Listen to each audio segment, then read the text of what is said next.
இந்த talk robots நீங்கள் mostly நீங்கள் ஐபிஎல்ல இப்போ ஃபேமஸ் ஆகிட்டுருக்கு. பட் அதுக்கு முன்னாடியே இந்த டாக் ரோபோட்ஸ்லாம் நாங்கள் நிறைய இடத்துல கொடுத்துருக்கோம். இந்த டாக் ரோபோட்ஸ் என்னென்னா மேஜராக நீங்கள் வந்து ஒரு க்ரௌட் புல்லிங் இல்லை ஒரு அட்ராக்ஷனுக்கு பார்த்துருப்பீங்க.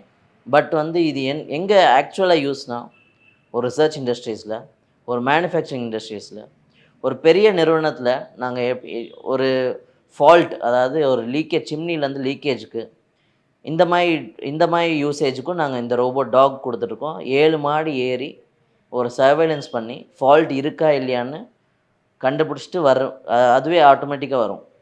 ஸோ இந்த மாதிரி இடத்துல ஒரு ஃபயர் எக்ஸ்டிங்விஷ், அதாவது ஒரு பில்டிங்கில் ஃபயர் ஆகுது, அந்த இடத்துல உள்ள மனிதர்கள் மாட்டியிருக்காங்களா, ஹியூமன்ஸ் இருக்காங்களா, அதுவும் நம்ம சர்வேலன்ஸ் பண்ண முடியும். இதுதான் வந்து நம்ம ஆல் டெரைன்ஸ் டாக் சொல்லுவோம். எல்லா டெரைன்ஸ்லும் போகும். ஸோ இந்த மாதிரி ஒரு இடம் வந்து நீங்கள் மோஸ்ட்லி அட்ராக்ஷனில் பார்த்துருப்பீங்க. பட் இதுக்கு வந்து டிஃப்ரெண்ட் வேரியன்ட் இருக்குது.